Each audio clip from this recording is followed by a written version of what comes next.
my name's Kaori, and I'm trying to improve my enunciation, pronunciation, and overall speaking voice by reading from Oscar Wilde's The Picture of Dorian Gray, uncensored version, out loud for 3 minutes. In the last part, Dorian was telling us how he met Sybil Vane, the new love of his life. Here we go. Well, I found myself seated in a horrid little private box, with the vulgar drop scene staring me in the face. I looked out behind the curtain and surveyed the house. It was a tawdry affair, all cupids and cornucopias like a third-rate wedding cake.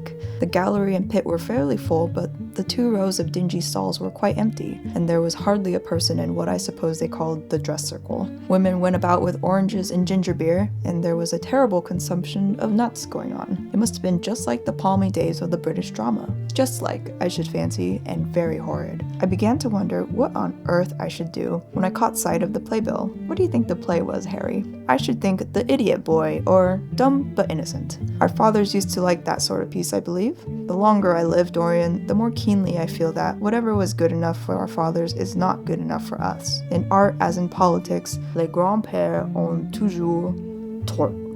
This play was good enough for us, Harry. It was Romeo and Juliet. I must admit I was rather annoyed at the idea of seeing Shakespeare done in such a wretched hole of a place. Still, I felt interested in a sort of way. At any rate, I determined to wait for the first act.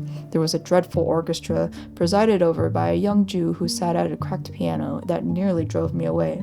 But at last, the drop scene was drawn up and the play began. Romeo was a stout, elderly gentleman with corked eyebrows, a husky tragedy voice, and a figure like a beer barrel. Mercutio was almost as bad. He was played by the low comedian who had introduced gags of his own, and was on most familiar terms with the pit. They were as grotesque as the scenery, and that looked as if it had come out of a pantomime of 50 years ago. But Juliet, Harry, imagine a girl, hardly 17 years of age, with a little flower-like face, a small Greek head, with plaited coils of dark brown hair, eyes that were violet wells of passion, lips that were like the petals of a rose. She was the loveliest thing I have ever seen in my life. You said to me once that pathos left you unmoved, but that beauty, mere beauty, could fill your eyes with tears. I tell you, Harry, I could hardly see this girl for the mist of tears that came across me.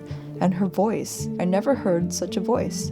It was very low at first, with deep mellow notes that seemed to fall singly upon one's ear, then became a little, and that's part 25. Come back tomorrow for part 26.